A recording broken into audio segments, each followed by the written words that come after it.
Welcome to the Avance Podcast. I'm Dan. And I'm Nick. I didn't mess it up this time. Yeah. Intentionally. My brain would not handle that today. I'm going to be honest. I've been packing all week, getting ready to move. Actually, not moving far, going Sammamish up to the Issaquah. Going from the Sammamish Plateau to the Issaquah Plateau. Big move. Yeah, I know. But I'm getting more space and better storage. And the gentleman who runs it, one of the guys in the office, is wonderful. He found me this private spot for the bike and the cars, and like literally it's in this back corner. And I was a little scared. Fully lit, and there's brand new cameras facing me. And I'm nice. Okay, I'm good with this. You can leave the monkey in the garage as long as you want. Oh, I see how it is. Yeah. The monkey didn't. Yeah. I forgot that was there. Like, I've reached that point in my life where my age has gone, and I was like, oh, I forgot I have an extra vehicle that's not here. That's a good thing. It's a good problem to have. Good. It's easy to lose a monkey. Well, we have other storage solutions coming up in today's episode if you need more. Yes, so exactly. we're going to talk about that in a second. But your move inspired our Carter Automotive Group tip of the week. You're welcome. Yes, thank you very much. I don't even know what it is. Actually, this and a recent discussion about winches and braking. Oh, yeah. Yeah. Actually, I'm talking about rigging and tie downs and things like that. So the term everybody should be aware when they look at tie downs and when they're moving stuff that's heavy is working load limit, which is not the same as brake strength. And everybody likes to talk about brake strength. It's like, 5,000 pound tie down. Okay, yeah, that's when it breaks, but what's the working load limit? Because if it's working load limit, it's only 500 pounds. Yeah, it might snap 5,000, but there's a huge variance there. There's actually a standard for that, though. Okay. So, see, I'm actually learning something new today. I did not know this. Yeah. So if you have, I'm going to use 5,000 pounds as an arbitrary number. Most tie downs. Nice round number. That's a big number, but it's easy to calculate in this. So working load limit, say that's 5,000 pounds. That means that tie down, that strap, that rigging of whatever you're using needs to hold 5,000 pounds every single time. It can't snap at 5,000 pounds. That's what it's designed to do every single time for the whatever life it says it has. And for you winch people, it's about 10 years for a quality rope, by the way, for synthetic rope. Okay. It's no matter if you use it or not? Yeah. Like if I buy a winch, like some people, and just put it on the front of my car and do nothing? Synthetic products have a life because of the environment. And being synthetic. Yeah, got it. Yeah, sun, especially. None of that naturally occurring winch line that comes off of the trees. Yeah, yeah. Okay. So that means it has a brake strength on a piece of rigging is typically 3 times its working load limit. So it's 5,000 pound working load limit. That means it's supposed to break at 15,000. Okay. That is kind of the minimum standard for rigging. So it can be different for various things, like winches will typically look at that. But when you're looking at a piece of recovery equipment, a piece of rigging or a tie down, you want to look at its working load limit, not its brake strength. And a lot of people love to talk about brake strength. Like, okay, we've tested it and on average it broke at 40,000 pounds. Well, if its working load limit is only 1,000, it's a huge difference in the number, and that's kind of a marketing gimmick. I mean, and does that take into account? This is a quick question as far as if I'm doing a snatch block. Yes. And I'm so let's say I take a 5,000 pounds and I go through 2 snatch blocks. I'm now at 15,000 pounds of pulling weight. Am I? Is the rope still at 5,000 even though I've gone through those points? The rope still has the same working load limit no matter what. Got it. Yeah. All right, cool. So, and the reason they're so much higher, like you want that massive difference, is like, if you think of a winch, you're going to get stressed and not, as you go up a hill or up against an object, you're going to lose tension, then gain it really fast. Think about that. So that's what you got to worry about. Okay. Anyway, just something to think about as you load things up, strap things down, look at the working load limit, look for that number on the package. It's usually the smaller one they don't talk about. Well, you're doing the Griswold thing and hauling home the tree and the root bud. Gotcha. Yeah. Super. Exactly. Good to know. Yeah. This week, speaking of things do you need to store and you don't have room for, we have the perfect solution to that. Thanks to Matt Bell with The Shop. Welcome to the show. We've been trying to have you on for a long time. Hello and welcome. Thank you for having me. I appreciate it. We're actually at the shop. Yes, we are. That was the welcome part. For the amount of times that we have been invited here, and I wish I could have come. I think that I haven't been here. Dan and I were laughing. I don't think we've been here in like years. Okay, I'm cutting out the 2-year COVID thing just because I can. But it's like all this stuff, and it's like I always seem to get distracted or being in a different spot. So it's in fact, Dan and I were laughing because I think we were here like when it first opened, and we were. Well, I've been multiple times. I didn't even we're in a part that I didn't even know it existed at the time. Like we walked back here, and I'm like, this is the secret lair, the bad cave. I get that. Yes. Okay. Yeah, but I didn't even know the storage side of this exists out here. Really cool. So I remember the last time we were here, we saw it. where the storage was going to be, the extended storage. The Yeah. second building wasn't here. Yeah. And We were here We for a might have birthday even party, had- so I had a few drinks, so I don't remember a lot. And we might have even had a boat here or two. That's because true. in That's the true. early days, Yes. we That were is like, true. just stuff it with anything that would fit. Yeah, fair. I mean, if it's costing you money, you might as well make some money on it, right? Exactly. So, yeah. Exactly. Yeah. This is a great office, man. Well, thank you. Yeah, I inherited it recently because we had somebody who was using it, and and my office used to be right in front by the front entrance, and people were constantly stopping in, and I would also ask a lot of questions. And then finally I went on vacation and I came back and they had moved me to the secret office.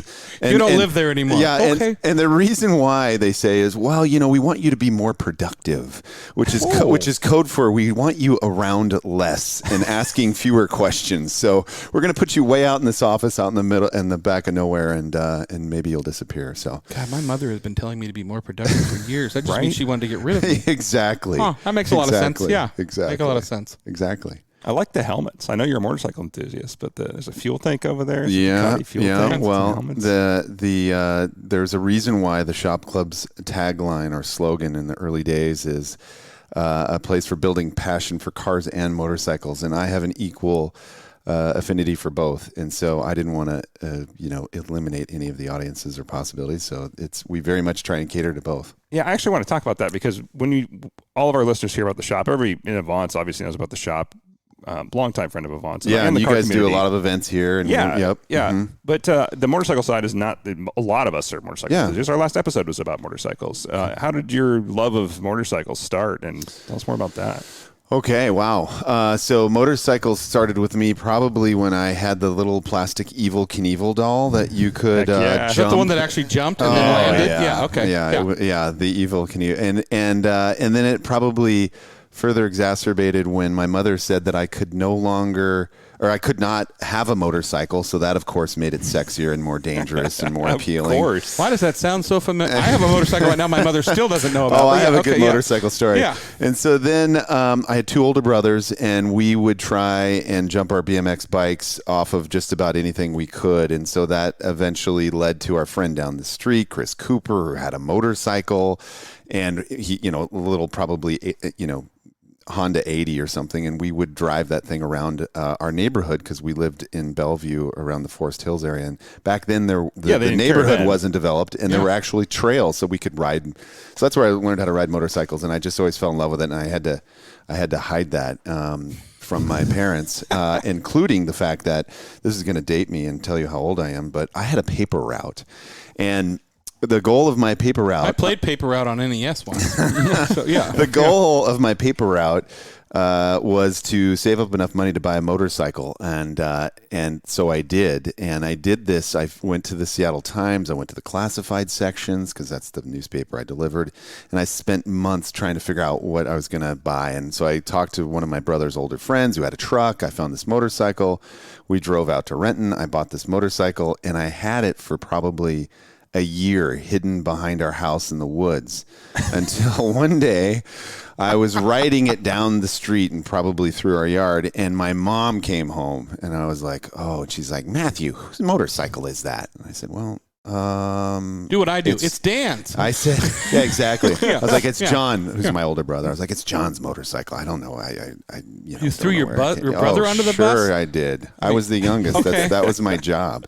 So anyway, so that's how I fell in love with motorcycles, and I've had some really great. I've been fortunate enough to have some amazing experiences on motorcycles where I lived in Europe, and I've probably put more miles or kilometers on a motorcycle riding in Europe than I have in the U.S. And mostly because I lived in a great spot, and you could ride from one country to another in a couple hours, and for a very long time, which inspired this place in some ways. I kept a motorcycle in a storage facility in Milan, Italy, and so when I had to go to Europe for work stuff, I would just fly into Milan the weekend before. I'd jump on my motorcycle and I would go tour the Italian Alps or ride to Croatia and back. And sounds horrible. I know, it was terrible. Yeah. It was really bad. But and that motorcycle sits here today. I had to.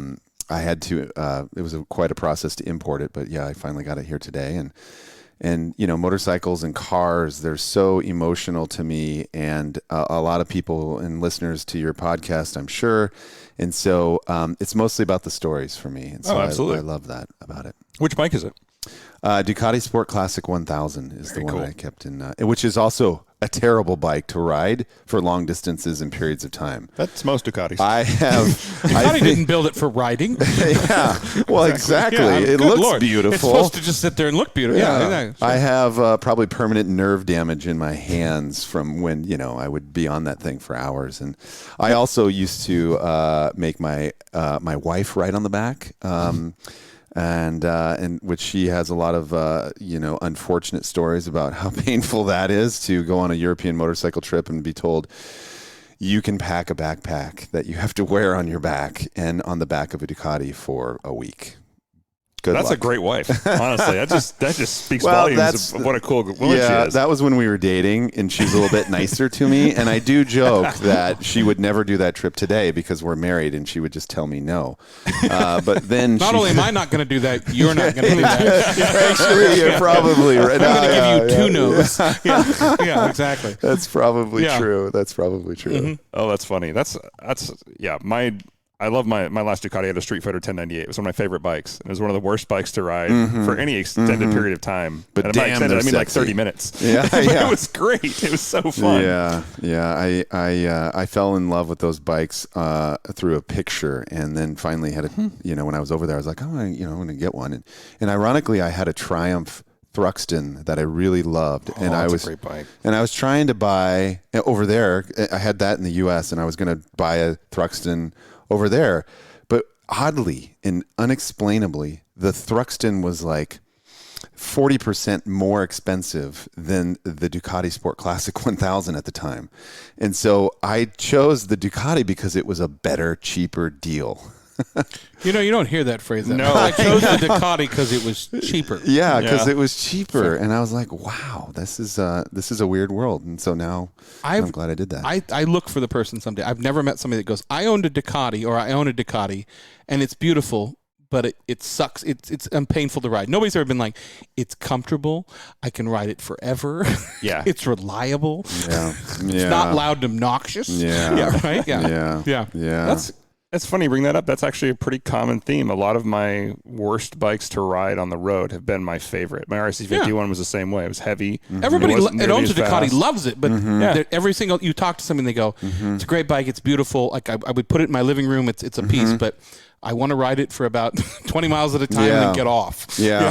Yeah, I've done a lot of road trips with mine, and it was, like you said, it's painful, but man, was it fun. Yeah. Great memories. And Like you said, they stir emotion. That's the connection with those. They stir emotion, and they're beautiful to look at, and people, whether they're motorcyclists or not, appreciate them. And I've just had a lot of really great experiences on mine.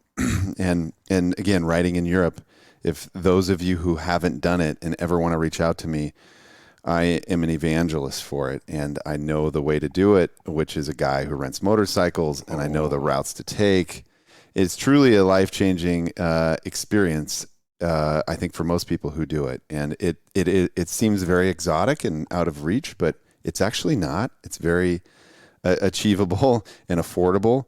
And you can just have amazing experiences that you can't really have riding in the U.S. Yeah. And I've done that, where you go for a ride and you're hours on a bike and you're seeing the same thing, and it gets a little grueling. And you can zone out and do long rides, but there you have to be on your feet, one, because you're going a lot faster. I might be going over 100 miles an hour almost all day. That's kilometers. That's kilometers. Totally. Exactly. Kilometers. Exactly. But which I also have some interesting stories of. Just remember, your wife could listen to this, so be very careful about the things you say, sir. No, she's heard all these. She was there. She's heard all these stories dozens of times.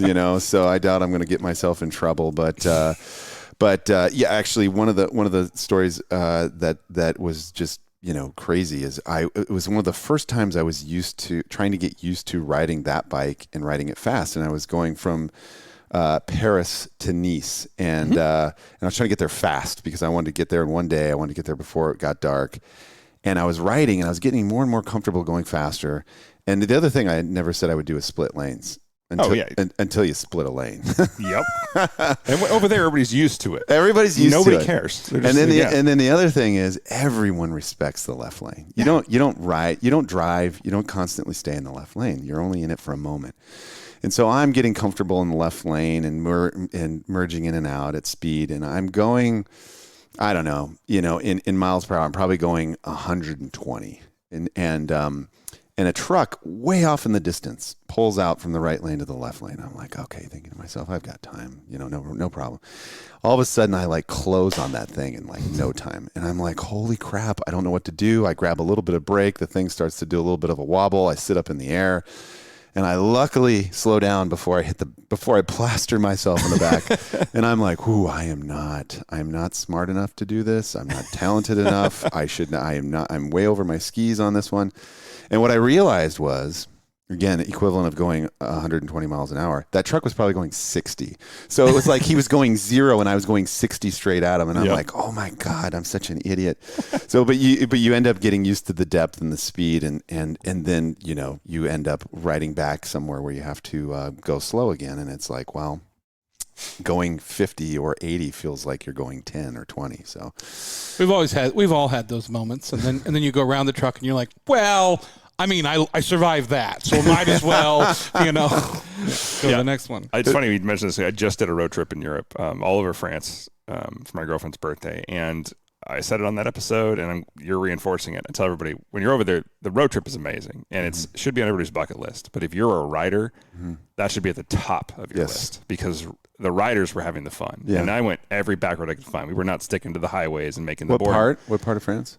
All over. We did the entire country, all the way up to the Alps, Chamonix. I mean, Nice, Nimes, Paris, Normandy, Bordeaux, all over the place. It was amazing. Went every back road I could find, and man, the motorcycles have it made there. Yeah. Just for the fact that the drivers are actually paying attention and they don't freak out when they get passed because they're just used to it. They're just whatever, motorcycle. Have a nice day. Yeah. Yeah, the opportunities that are there are amazing, and I'll tell one more story because isn't that what we're here to do? I decided to ride my motorcycle to follow the Tour de France on my motorcycle. And these hills are a lot easier. I don't know what these bikers are talking about. Like, Greg LeMond didn't have shit. That's actually the gist of the story. I'm riding, and so what they let you do is they let you take, they open the stage of the race to pedestrians and tourists or drivers and riders, and so I would ride the stage, and I rode the mountain stages because mostly when a peloton or a bike goes by you have a chance of actually seeing it because they're riding straight up a hill. And so plus I wanted to be one of those idiots who's running next to the bicyclist, like cheering on the crowd and tell my kids that, hey, watch out, watch me on TV. But so I rode this route, and I just could not believe that people would willingly ride their bike up these hills. And riding a motorcycle up these hills was like, kind of terrifying. Trying to keep the front wheel down. Yeah. And in the turns, and I'm like, man, these guys have to do this for hours. I don't know how they do it. On days on end, too. On days on end. But anyway, that was just a great experience. And again, one of those things that's really hard to duplicate here. And I can't say it enough. If people are interested, they should reach out to me. I'm happy to give them some tips and pointers. It makes me want to go ride. I used to religiously watch Tour de France. Like that was, Greg LeMond was my hero when I was biking and stuff like that. And then I got into mountain biking, but you don't realize that so many people, I've heard that before, talking to people like that said, we went, not during the Tour de France, but we went and did a Tour de France stage. And it's like, I died after one day. And I'm like, these guys do it for 21 days in a straight. So no thanks. Yeah. Well, let's back up here. Let's give a little story on how the shop came about and how'd we get here? Okay. This is a culmination of basically things that happened to me in my life, and I don't know how deep. I mean, we are on a couch. This could be like a therapy session. And how does that make you feel? Sure.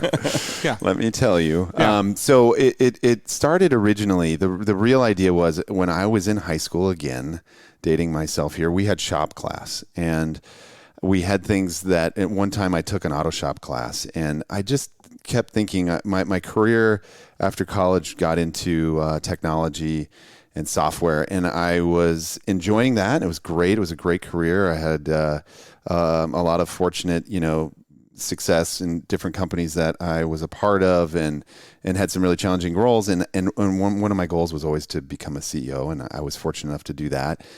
And then I was like, well, what's next? And I wanted to do something I was incredibly passionate about. And so I combined all of these things that I wanted and I missed. And so when I was in high school, I took a shop class. And when I was, after my first daughter was born, I took a couple of weeks off. And I remember to pass some of the time, I'd go out in the garage and I was working on my 1949 Chevy pickup truck. And I'm laying there on my back trying to position the starter just right. And I was like, God, I wish there was some place with a lift that I could go and I could put the car on the lift.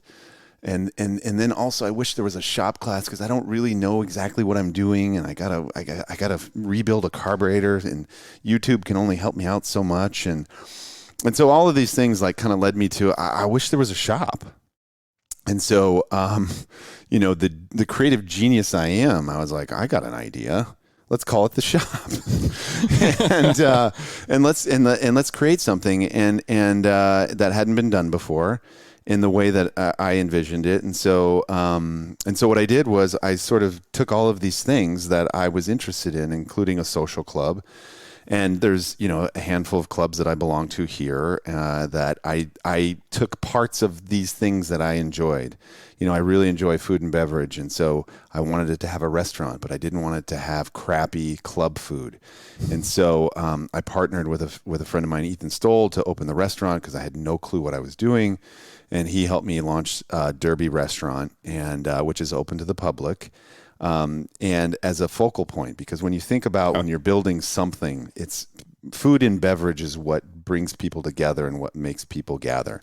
And so my vision was to have a good food and beverage component around a social club geared towards car and motorcycle enthusiasts. And then I thought about all the things I would want. And everything like from do-it-yourself lifts to experts who will help you, to a place you can hang out, to a driving simulator, to a place I could bring my coworkers or have meetings. And so I just put all of those things together. And then we've added on a cigar shop, and we've added on a barber shop. And the idea just keeps going. And now we've been asked a lot about buying and selling cars. So we launched the Auto Group. And so we just kept layering on all of these things that seem to be one-stop shop, synergistic and complementary to each other, and to cater to our audience. And so that's kind of how it got started. I started here in Seattle in 2017. And then a little over a year ago, we opened Dallas. And in about, I'm going to go with 10 months from now, we'll probably open Houston. Nice. Yeah. Texas is great. Yeah.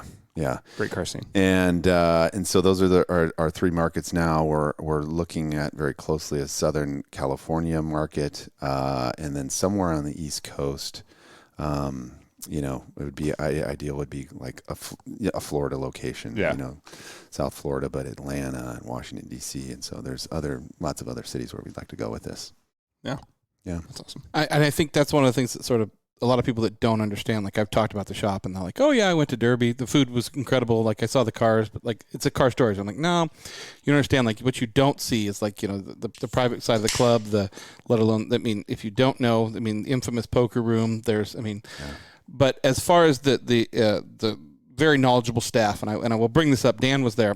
Dan and I were here 17, I think it was. It was 17 or 18, and you guys had just opened up the lifts, and like you can work on the lifts by yourself, but they are watching you. The important thing of this story is feel good about the fact. And there was a gentleman in there that had decided he was going to take the engine out of his Audi A4 or S4. Oh God, I know exactly who you're talking about. and Dan and I are here and we're watching it, and both of us are having this. I'm like, the minute that engine drops, that car's going off that lift. And like 9 bolts away, somebody comes out and goes, okay, we need to talk.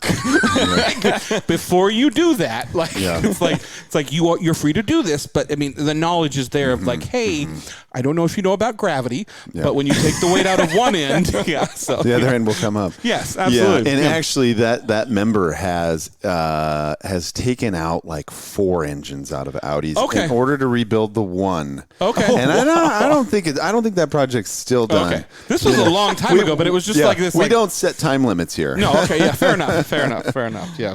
Yeah, but we like to say that you can, if you know what you're doing, or if you don't, we let you do it, and we give you the tools and the resources to do it, right? And if you get into trouble, we have experts who can help you. Absolutely. And if you don't like to get your hands dirty and you just want to tell us your vision and have us do the work for you, we will do all the work for you. So it's completely up to the member. It's a wonderful experience. Like, I mean, where are you kind of located here? I just want to let people know. Yeah, so we're in Soto, which is south of the Dome for you Seattleites, so we're near the stadiums in downtown Seattle. And for us, for me, when I was looking for a location, it had to be an industrial warehouse. That was going to be my question of how did you choose this area? Yeah. And I hadn't actually spent a lot of time down in this area, but I wanted it to be conveniently located off the freeway so we could have access to the you're quick off the highway. Greatest number of people. Yeah, it needed to have a little bit of parking, and so we ended up here because there really aren't any warehouses left near downtown Seattle, and so this is kind of the last little warehouse district. Yeah. And I like to think that we've changed the neighborhood, a little bit. We've made it a little bit more friendly and welcoming. And we now have Tesla across the street. I like to say they copied us. It was fun when they announced that in the paper. Somebody sent me the article, and they're like, "Yeah, Tesla's opening up a new dealership right across from the shop club." And I was like, being in the same mention as the shop is safe. We can do this. That's basically like comparing us to Elon Musk. Oh, 100%. Totally. Yeah, I mean, yeah. Yeah, that's the way. You rearranged the letters. I mean, you come up with Elon Musk. Yeah, stole this from me. Yeah, that's exactly right. Don't you start building rockets? That's right. Yeah. No, you really have though, because this is more oddly. I'm going to say it. It's one of the nicer areas of Seattle now. Yeah, really I mean, not the shit show. And we also the police they have a little headquarters down here, and so we're very, very friendly to first responders, and they get a discount at Derby, and so we take care of them. Good. They take care of us. We have a great neighborhood community business association headed up by Aaron Goodman, which is the Soto BIA. And we all work really hard to make this place a better place and not downtown Seattle right now. But downtown Seattle is also cleaning itself up. I was just down there the other day, and I was impressed with the progress that's being made by our new mayor. Good. Yeah. So at a certain point, we got nowhere to go but up. I know. Yeah, exactly. Yeah. That is. It's like saying you're the smartest Kardashian. Absolutely. It's like, wow, I don't know what that is, but sure. Yeah. Pretend like I have no idea what that means. But yeah, I stepped in shit, but there's lists on this shoe. Yeah. Exactly. Yeah. Exactly. No, this really is a great spot. So what I'm hearing is Seattle is striving to be the shop. Got it. There we go. There we go. That's exactly right. That's fair enough. Yeah. That's right. What influenced your decision to move to Texas first? Yeah. Okay. Good question. So, one, I knew the market because I'd spent some time down there previously working, and I just knew the kind of atmosphere. My parents also lived down there for a little while when I was in college, and so I just spent time down there. I knew there was a big car culture. Mm-hmm. The cost of real estate really drives us because we need a lot of it to do what we do. And so there's only certain cities and dynamics that we can work with this model, because we try and be a club that's for everyone. We talk about and emphasize that we're very inclusive. We're not exclusive. And so we want to have a price point that appeals to the broader car community. And so real estate's a big component of that. And so we want to be in locations and in cities where the real estate can support the model of having an inclusive club. And so Dallas was one of those. And we started the Dallas project a year before COVID, meaning we were down there looking, we signed the paperwork, we started the permitting process, and then right before construction was able to get started, before we got the permits, COVID hit, which shut down our permits for a few months. Of course, we'd already bought the building. Yeah, shut down everything. And then of course, skyrocketed everything for us. So the construction build-out process was quite painful there. But anyway, it worked out really well. So it was the combination of the car city car market, my general knowledge of the car market of that city, and then the affordability of real estate, to be quite honest with you. And so, and that's what also now has taken us to Houston. And during COVID, we also learned the dynamics of different cities and what their appetite was for socializing. Between Seattle and Dallas, there is a dramatic difference of people's comfort level, and like it or not. And so, it just made sense to stay in that market, to have two shops close to each other so they can cross-pollinate membership. Because part of the deal is when you're a member to one, you're a member to all, and we welcome you to all locations. And so we hope to build a network of these that are shop clubs across the country. And then we have an affiliate program where we work with Dave from Sun Valley Auto Club, and we work with Matt Farah from Collector's Car Garage in California and LA. And so we're building a network of these affiliate clubs as well, so that when you, again, are a member, you can go down and visit these other facilities, and we can all help each other out and build a bigger network. Yeah. And in the end, it seems like COVID helped the car market immensely. It boomed during COVID. Yeah, I think it did for, pretty much across the board for all of the enthusiasts. When you're out and when you're trapped at home and not a lot of options, I think a lot of people really found what made them feel good were the things that, that were tangible and that they could, pour themselves into, so to speak. And so I think that helped everyone in this whole hobby and sport or enthusiasm around cars and motorcycles. And so it certainly felt like it catapulted that across the board. Yeah. I love going to Texas. I've driven through there many times. My brother was stationed in San Antonio when I was a kid. And so I remember we drove it was a 1982 Trans Am. My dad and I took a road trip and drove it down there to him. And dope. T-tops? His did not. Oh, I know. Did you have a beer truck that you were leading the way for? What's that? Did you have a beer truck that you were leading the I did not this time. Okay. But then we flew down. My girlfriend and I flew down and picked up an S3 down there. Like, I love flying into Texas and driving out of there. Yeah. There's a million great places to go down there. So yeah. And Austin's one of my favorite places. It is. I mean, especially, and if you're a car person going down for F1, which is coming up pretty soon, by the way. I was going to say, Yeah. Yeah, we wanted. I would have loved to have Austin be one of our markets, but then back to the whole real estate thing. We went down there and tried. The interesting thing is Austin's not really as big of a car place. I mean, they are. I mean, obviously they have Circuit of America and things like that. And by the way, going back to this wonderful motorcycle racing there too. Mm-hmm. But you don't see the car culture there as much. It's there, but it's a different kind of vibe. So yeah. It's also, not as big of a city. Yeah, and we're kind of a destination facility, so we want to have the largest audience possible.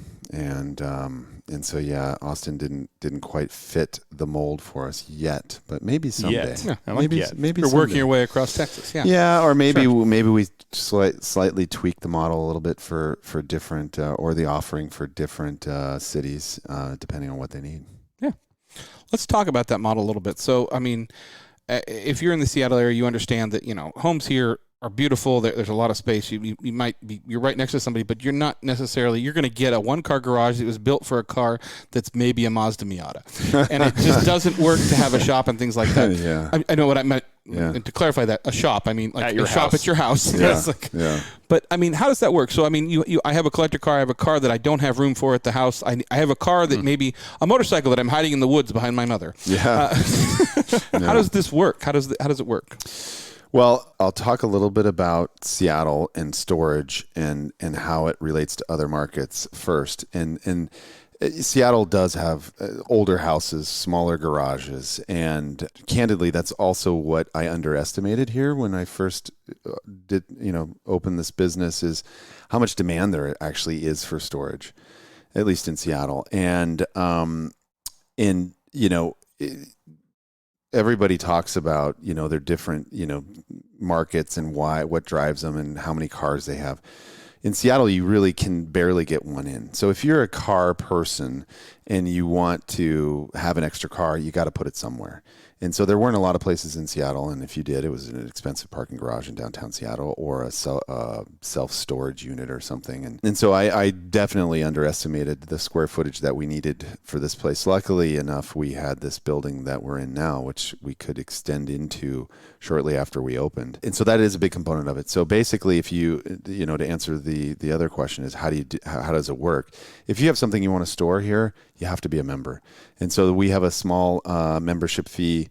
We have a couple different levels of membership, but if you want to store a car, it's $150 a month to be a member, and then storage on top of that here in Seattle is $300 a month. So if you have one car, not bad at all. It's $450 a month, and if you add another car, it's only another $300. If you have another car, it's only $300. And so that is how it works here.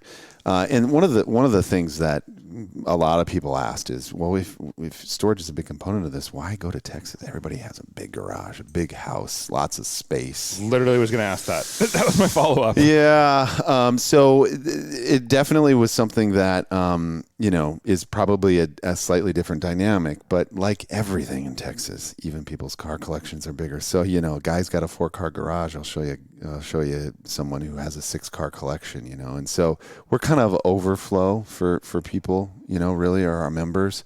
And then a lot of people who also join here shortly thereafter buy something. Yeah. Well, I can put that somewhere. Yeah. Now that I have a reason. Yes. Yeah. Yes. We're an enabler of this hobby. So are we. And the collection. Yes. And the collecting of cars. And so there, and there's also been a couple, a few handful of funny stories. I won't tell any names, but there was one guy who brought in a car. And he said, and I was like, "Oh, cool, a new car." He's like, "Yeah." And it was like, probably fall, and I said, "Well, if you always wanted one of these, or what's the story behind it?" Because I love hearing people's stories. And he's like, "Well, this is my Christmas present." And I said, "Oh, I'm like, wow, that you got it a little early, huh? You had to leverage that." And he's like, "Well, yeah, but my wife doesn't know it's my Christmas present yet, so I'm keeping it here just for a couple of months, and then I'm going to bring it home." And I'm like, "Okay, whatever works." We've been doing this a long time. We've heard that story a lot. So you guys know, she knows. Yeah, exactly. We've helped people like that. Yeah, yeah. Sure, yeah, absolutely, yeah, sure, yeah. Yeah. Oh, that's funny. But it's, this business in general, I will say, and I've been a part of a lot of other companies and startups, and it's just so fun to hear the people's stories. And I think that's what motivates me the most is the jobs I was doing before. They were, behind computer screens and keyboards, and I just love seeing people walk in for the first time, a big smile on their face, and they're like, "Wow, this place is." I've never seen anything like this. It's a really cool spot to visit. Yeah. There's nothing else like it here. Yeah. And I just love people's reactions. And we are all about, people having a good time and enjoying what they love. And there's something that really is motivating and feels good about that. And it's fun to be a part of that. Absolutely. Yeah. Do you still have the Bronco? I do. How'd you know I had a Bronco? Oh, I've seen it many times. We know everything. I'm a huge fan of the Bronco. Okay. Yeah. So. Yeah. I am. People ask me, where do you keep it? Yeah. Where do I keep it? Well, no, actually, I keep it in California right now. Oh boy. Okay. Yeah. Top off all the time. Nothing wrong with that. Yeah, exactly. And I don't even put the top on. But so people ask me, a common question I get is when they walk in here, they're like, "Wow, which is your favorite car?"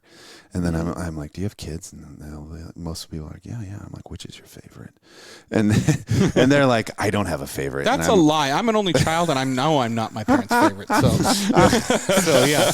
And the GT3 Touring is my favorite. That's right now. So, yeah. It's flavor of the week. Yeah, I know. Still, I mean. Yeah. But the truth is, my favorite is a classic Ford Bronco, and I think it's because I lusted after them when I was in high school. Yeah. And I always wanted one, and then I finally got one, and of course I got them when you could get a really good one for $7,500, and I know. Add a zero. I know. The 90s. I know.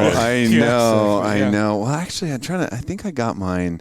I got mine probably in the early 2000s, and most shady stories with Craigslist. I found this guy in Portland, Oregon, who was selling this minty Bronco, and I looked at the pictures. I was like, okay, great. And he's like, I want cash, and I want you to and small bills. And I was like, well.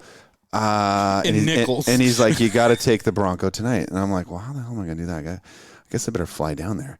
But then I'm like, he wants me to meet him in some shady part of Portland with $7,500 in cash. And I'm like, this just sounds kind of shady. So I said, listen, I'll meet you. I'll tell you what, I'll meet you at the airport. You got to have the Bronco with you, and we'll do it there in public. He shows up. For my safety. Yeah. He shows up to the airport in a murdered out Tahoe. And I'm like, where's the Bronco? And he's like, just get in. And I'm like, I tell you what, no. I'm uncomfortable with that idea. Yeah. You agreed to bring the Bronco. And so I like a scared, software person called the cops. And I said, boy, by the way, we're getting way off on tangents That's here on fine. stories. Okay, Not so really. That's how we work. Exactly. So we called. Who hasn't been at the Portland airport and called the cops? Come on. So I called the cops. I'm like, hey, I don't know, non-emergency number here. I'm just telling you. Should I get in this guy's car? I'm carrying cash, and I'm meeting a guy. Yeah. in at this address, which happens to also be a pawn shop in Portland, and I just wanted to let you know, and the cops are like, that's a bad idea. You should not do that. And I'm like, well, this is where to find my body in 2 days. And I'm like, well, here's the address. And they were really cool. They're like, hey, how about we send an officer out there to meet you? And I'm like, that sounds like a great idea. Yes, please. So I go. Could I ride with them, please? So I go into the pawn shop, and I'm like, hey, listen. And the guy who I was meeting is actually the owner. And I'm like, oh. Did you ride with him to the pawn shop? No, I took an Uber. That's smart. To the early days of Uber. I took an Uber to the pawn shop, and the cops were there. And I said, hey, I'm here. By the way, I'd like to see the VIN. Because the cops were like, oh, we'll run the VIN for you. Make sure it's not stolen, and license plate number and all that. And he's like, whoa, dude, what are you doing? And I'm like, I'm just trying to be safe. And he's like, now you got the cops involved? I'm like, all I want to do is just make sure this is safe. You asked me to meet you with $7,500 in cash. You showed up in a black Tahoe and asked me to meet you at a pawn shop. Yeah. I'm like, that just didn't fit. This isn't red. So anyway, sounds like a Tuesday to me. You've had an interesting life. Yeah, okay, so it ended up working out. The cops cleared the whole thing, and I'm leaving. And the last part of the story is he's like, well, by the way, you're driving that back to Seattle tonight? And I said, yeah. And he's like, not sure that's a great. By the way, the if you hit the brakes too hard, it's only rear brakes, and the left one kind of hangs up, and you might lock up the brakes. And I'm like, okay, good to know. See you later. Yeah. We just do a master cylinder rebuild. Man, I have a Napa here. I have a lot of shady stories where I didn't die at the pawn shop, but I died on I-90. I know. Yeah. But that's where you find the good stuff, like the classic Ford Bronco. And now we're, people. I'm such an evangelist for the things I love. Motorcycle rides in Europe, Ford Broncos. A couple of friends of mine have said, hey, I'd really like one of those classic Broncos. And I'm like, Another one sent me one on Bring a Trailer, and he's like, help me bid on this thing. And I'm like, and the thing I did is I told him, stop. He's like, but it's so beautiful. I'm like, stop right now. You're spending way too much for this Bronco. And we can build you one that's better for less. Yeah. And he's like, okay, fine. And so then we started to build one. And then Tom Segura was in town. He's a comedian, and I know Tom. And Bert Kreischer and all those guys. Yeah. Two Bears, One Cave. Yeah, great right. podcast. Kind of, this is awesome. Like a mini version of that, right? We've actually been called that. He's been called Tom, and I've been called Bert, so I'm good with that. Yeah. You're gonna leave your shirt on though. Well, I mean, another beer? Doesn't take another beer. They are practicing. I know, I'm good. Yeah, they are practicing sober October. Sober October. Right now. Yeah, him and Rogan and all that. Yeah. So. Anyway, long story short, Tom Segura came in and he saw the Bronco we're building. He's like, oh, you're building Broncos? And I'm like, we're building a Bronco. And he said, can you build me one? And I said, shh. sure? Question mark. And then now we're building one for him, which we're excited about. And these are like crazy over the top builds with Coyote Motors and custom paint jobs. And so now we've got into the Bronco building business, and mostly because I just love it. This place is like getting to scratch all the passionate itches I have. And how fun. Yeah. I get to create, I get to build, I get to help run businesses. I get to have these experiences with people, build community. And, and it's funny, Adam and I started roughly around the same time. Avant started a little bit before I started the shop club, and we both, it was a mutual connection introduced us, and I was like, we're basically trying to do the same thing. And I told Adam this, I'm like, but you might be doing it better. Because what I've learned is it's really we were at the original Avance meeting. He wasn't doing the right thing. No, I'm kidding. I'm going to loan cars. Don't do that. Yeah, well, I know. Yeah, the model has shifted a little bit. Drive everything is a little different, but kudos to Adam, and gosh, he just continues to impress me with all the things that he's done in this magazine and now the podcast. I'm like, how the hell do you do this? And with a lot of stress. And but the community that he's built and that we're building, and it's just great. And I think it's. Do you owe him money or something? No, I'm kidding. Well, actually, no. But anyway, I just. He's reading this off his hand. I'm just curious. Yeah. My hat's off. Yeah, my hat's off truly is to him, and I don't know how he does it, because I know how hard it is for us to run this business and how much time and effort and energy and passion it takes. And to do it on the scale that I'm doing is really truly impressive. And a lot of times people are like, "Oh, you must be like a huge car guy, Matt. You're in this business. You started this." I'm like, yeah, I love cars and motorcycles. I truly do. But I love building businesses, and so that's why I'm so inspired by what Adam's doing, is because he's built a really cool business, and it's also giving back to the community and making experiences for people. And so I just think that's a really neat thing to do, and I get to do it here too. And hopefully we can all help each other out. That's the plan. Yeah. So about taking my shirt off. No. No, exactly. No. Speaking of community. No. That's awesome. I mean, there's a lot of good people here in the community. Yeah. We keep meeting them through here. There's a lot of bad people too. I mean, we know all of them, but no. I have to shout out to your receptionist, by the way, Victoria. Oh, hi, front Victoria. desk girl. Yeah. She's a longtime listener and friend. Oh, is she? Yes. Okay, and great. she's like, you didn't even tell me you were coming. She has that bad a taste? I know. Yeah. She's like, I had to learn from the Avance page that you were coming tonight. Why didn't you even tell me? Sorry. Also, I think she's selling a Volvo right now. She is selling a Volvo. Giving it away, stuff like that. Yeah. So, she goes through a lot of cars. Yes, actually. Okay. She does. Yeah. Some of them, I don't know. Yeah, I probably shouldn't tell these stories on air, but at some point she wrecked one, and it sat on the side of the lot for a while, and I'm like, what is this car? And why is it sitting here? And they're like, Victoria wrecked it. And I'm like, how did she wreck it? Did somebody hit her? She's like, no, she was entering the freeway and spun out. And it was a Toyota 4Runner. It was a 4Runner. I'm like, how the hell did she do that in a Toyota 4Runner? That takes some skill. So, yeah. She was entering with passion, is what I mean. That's right. Exactly. Yeah, I mean, she's an enthusiast. We've all been there. Exactly. That's the kind of people we like to hire here, which is also a shout out and our own personal plug. We are always hiring good car people who want to work and do things in the car world. So don't hesitate to be proactive in reaching out to us at info@theshopclubs.com. There you go. Info@theshopclubs. Shameless. They put that S on the end. Shameless. Yeah, exactly. Shameless self-promotion. Yeah. I mean, that's what's cool, though, is like your staff is enthusiasts. Yeah. It's really cool. Like, you talk to somebody here, and nobody just got a job. Yeah. They wanted to work here. And that's what's cool. We are all here because we love it, not because we get paid really well to do it. It's it's that's part our motto. It's part of that's all hand in hand with starting a new business and creating a new idea and bringing it to market. You got to have passion behind it, and we're all very passionate about what we do. And so if you want to be a part of that, you should definitely reach out to us. Cool. Yeah. So what's next for you in cars? What are you driving now? I am. He has like 9 children. It's got to be a too Suburban or embarrassed to say what I drive on a daily basis. But you are exactly right. I drive something with 4 doors minimum. Absolutely. Yes. Yeah. Exactly. I have 4 children, and so. It's a gaggle of kids wherever we go, and so usually I also, occasionally we like to have a third row.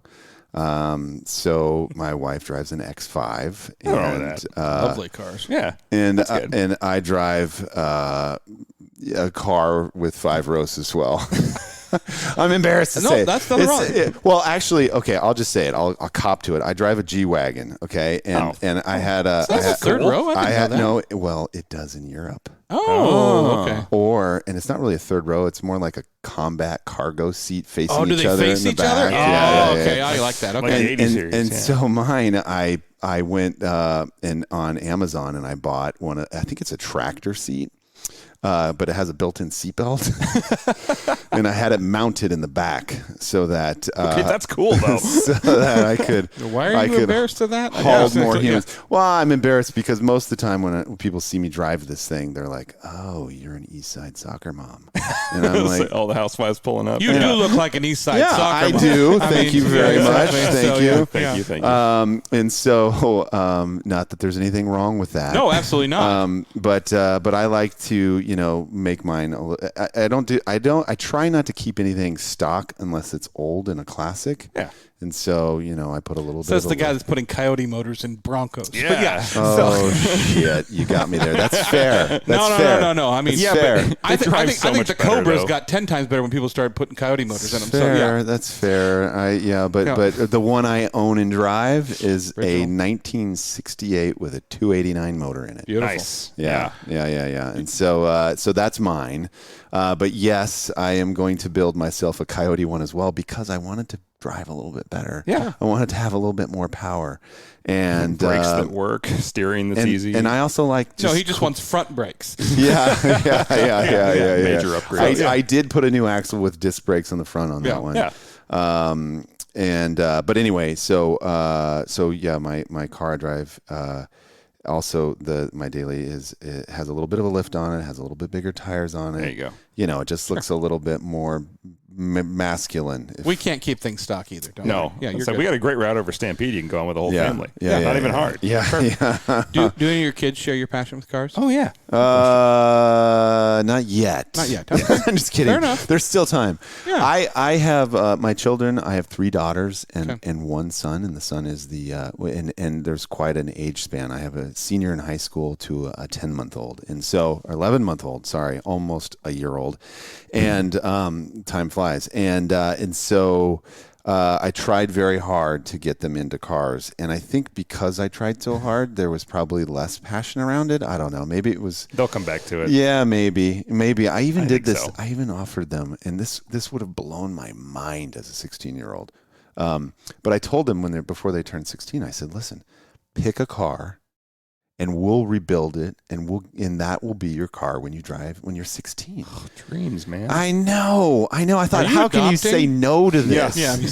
I know. I'm like, we're it'll 43, but you got to adopt. Yeah, it'll be a father-daughter project. We'll do this. I'll dress up whatever way you want. Yeah, I know. Sadly, that'd be really cool. Sadly, their answer is no, Dad. I want something that works, and I think it's a curse. Like the things you build don't work. Well, no. here's the thing. And you don't have a favorite. They've been with me during times when you go and try and start a car, it doesn't start, and you're like, and we had when they were really little, their favorite car was a 1963 Chevy Impala convertible, and mostly I got that. Actually, the real story behind that is because I went to the Greenwood Car Show, and I realized with 3 children that we probably should go minivan. And I was like, if we go minivan, I got to get something cool. So I went to the Greenwood Car Show, and I was like, what car could be cool that I could fit 3 kids in across the back? And so this white aqua with aqua blue interior, 1963 Chevy Impala had a for sale sign at the Greenwood Car Show. And the guy's like, this is my baby. I diaper rub it. I'm like, great. I want to put. That's ironic. I'm going to put diapers in it. Yeah, I want to put my babies in it. Yeah, exactly. Yeah. And so I went to this guy's house out in Woodinville. I took it for a test drive after the car show. I strapped the 3 car seats in the back. I could just see his like jaw drop. I put the top down and I take off the kids in the car. And so anyway, but they've been with me when that car wouldn't start. Or my 1968 Dodge Charger. The engine blew up on I-5. It had an oil issue and the engine blew up. And so they've been with me stuck on the side of I-5 when we're waiting for a tow truck to arrive. And so their impression of old cars that I love, and my Bronco, by the way, we were taking it out on a little family trip and a radiator hose blew. And it's like, these are just things that you just happen with old cars. Yeah. And they just think that old cars suck. And so that was why they turned me down. And so my daughter ended up with a Volvo XC90, like from 2005 with 150,000 miles on it. I was like, see, this is what you end up with when you don't pick your car. Yeah, that was the idea. That was the idea. Yeah. So I'm assuming the newest member of the family, the 11-month-old, is a boy. Yes, it is. So we can get this right. We can do this right. Yes, yes. I mean, you and I need to have a little discussion about the fact that I'm Team Hot Wheels, and apparently your team, like. Oh, I did read you were Team Matchbox. Matchbox. Oh. Well, I gotta say, look, I am an equal opportunity exploiter. Well, you didn't put that in the article. I'm just saying. So yeah. So yeah, it's true. When I was a kid, mostly because my parents bought them for me. Sure. I think that's what's got started for me. But where did you learn your parents weren't perfect? Yeah. Yeah, I know. Yeah. I know. But yes. Yeah. Great lead in though. You started writing. You started doing a column for Seattle Mag, right? I did. I started writing. And by the way, I'm undiagnosed dyslexic and everything else. And then somebody asked me to come write something. I'm like, you want me to write what? You want that next year? Huh? I'll be right on that. Yeah. I'm like, okay. I'll be a good editor. Yeah, exactly. They're like, you. Do ghostwriters act? We'll give you. Can I get a ghostwriter for a magazine article, please? Just somebody to sit in there and just listen to me for a while and write something. Yeah. So good. That was a good question because it also takes me to the stories about people and cars, and one of the things we talk about here is every car is a story, and I just love to hear those stories, and so. A friend of mine, Jonathan Sposato, relaunched Seattle Magazine, and he said, would you be interested in writing an article? And I said, sure. I don't know what exactly you're going to get, and I hope your expectations are extremely low. And he's like, well, just tell me what you like to write about. I'm like, people and cars. Like, just tell their stories, and I'll do like a simple Q&A type format, and they take some really beautiful pictures, and we kind of cobble it all together. And so I think for the last 6 months, I've been doing an article in the Seattle Magazine, which I highly recommend you check out, not for my articles, but for all the cool stuff that they're doing now and relaunching the magazine and really putting, sort of a face back to Seattle. And it's really neat to have that a part of Seattle again. I'm not going to lie, it was the first time I've actually read Seattle Mag in a long time was because I found your articles. Yeah. So, kudos to them. Thank you. Yeah. As a car person, somebody looking at me and asking me to write an article gives me anxiety. Just listen to you talk about it. Like, I know you would love to do that, Dan, but I have ADHD, and the fact that, an article, I'd be like, I get that to you sometime in March of 2027. It's brutal. It's brutal. Good for you. We're often our own worst critic when we put anything out there in the world. And oh no, spell check is my worst critic. And phonic check and all that. Yeah. But it turns out when you find really good people to like your podcast, I'm sure you guys have experienced, when you find good people and, it makes it a lot easier. I'm sorry today is so hard for you. Oh, totally. No, this is great. This is fun. Yeah. It sucks. Sorry. Squirrel. I told you I had ADHD. Don't expect me to focus this long. It's almost been an hour. Yeah. Any good plans you want to talk about for Seattle coming up? I know you got a lot of events on your calendar. Anything you're looking forward to? I think, or Texas? Yeah, I think just some of the new stuff that's interesting to talk about. Just like Avance, we're working closely with Bring a Trailer. They're such a great ambassador for this community and sort of I can't believe the people who I meet who aren't, self-diagnosed car people who ask me about Bring a Trailer. Have you seen this Bring a Trailer thing? And And, it's just opened the audience wider for many, many people. And friends of mine who I don't even know are into cars will send me a link. What do you think about this car? And bring a trailer. Hey, I found this, and so I just think it's really done a great job of bringing more people into the hobby.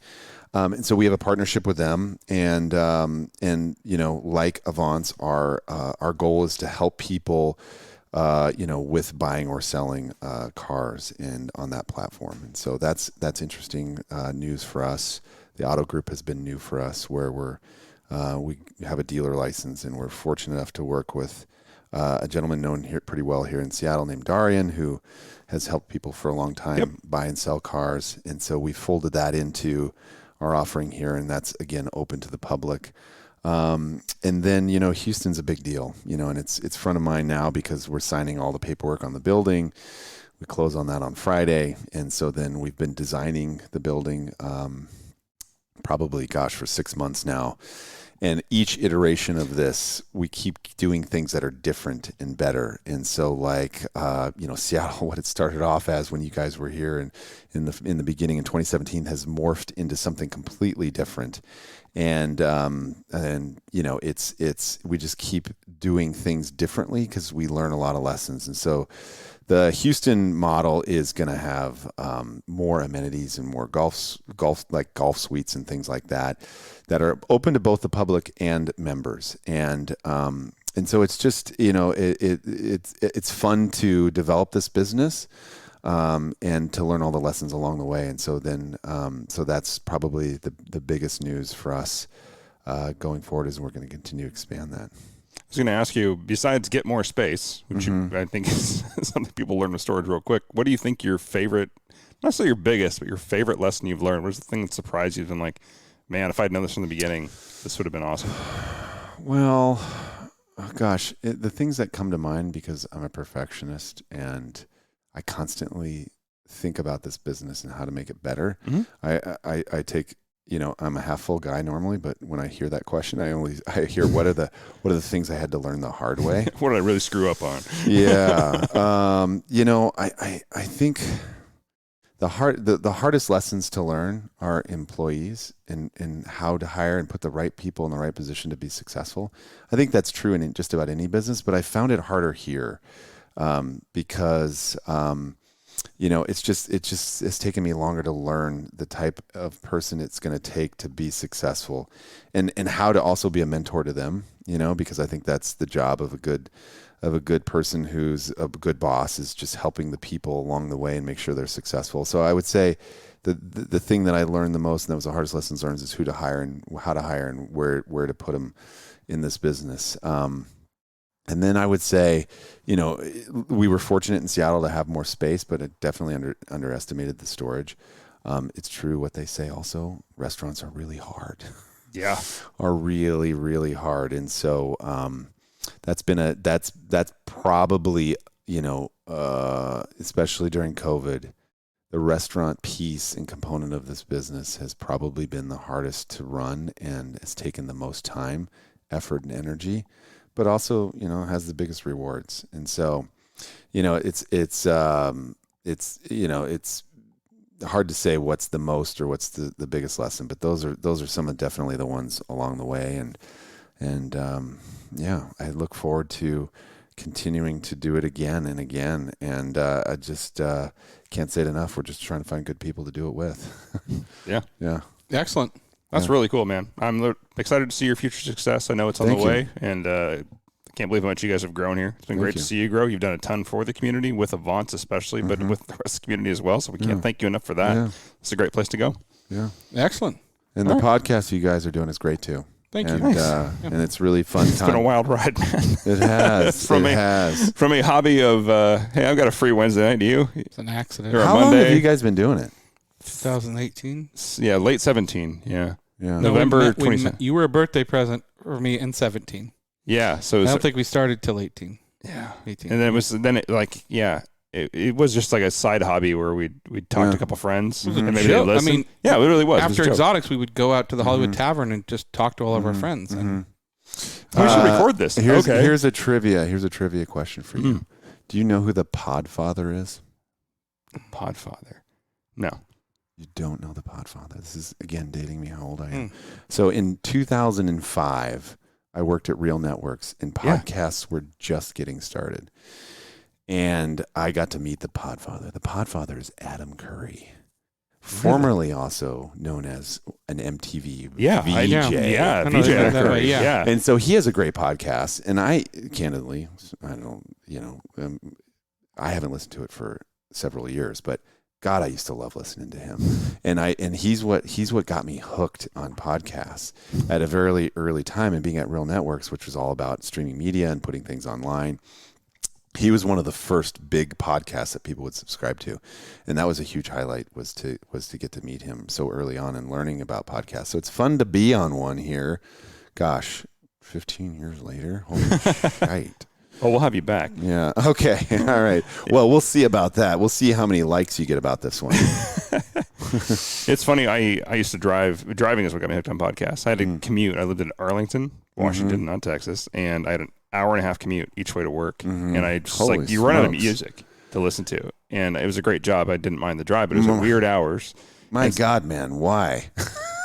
There's a long story behind that too. But that's an off podcast story. Okay, we'll tell that one later. Yeah, I literally ran out to listen to. Like, you can only listen to your playlist so many times. And so I found podcasts, Stuff You Should Know, and actually Damn Interesting, which I still listen to every week. I have this weird drive to feel like I'm doing something productive, and music seems too indulgent.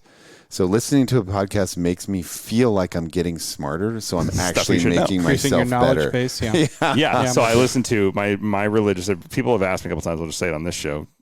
Stuff You Should Know and Damn Interesting are the two podcasts I still religiously listen to because I feel like I'm doing something productive while I'm doing nothing, and it's always when I'm driving. I feel like that'd be a good name for a podcast, religiously listen to. Yeah, religiously listen. Yeah, subtle hint. Launch it in the Bible Belt, and we'd be great. My podcast, for those of you listening, is Tim Ferriss. He is a guy of many different interests, but he's always trying to life hack something, and I like life hacks. Yeah, how I can fit 10 pounds of crap in a 5-pound bag. So anyway, that's my life in a nutshell. Nickelodeon does a really good one about Dora the Explorer that I listen to. Where will she go? Deep. Yeah. So, do you know any Spanish yet? This is working at all. Yeah. Uno cerveza, por favor.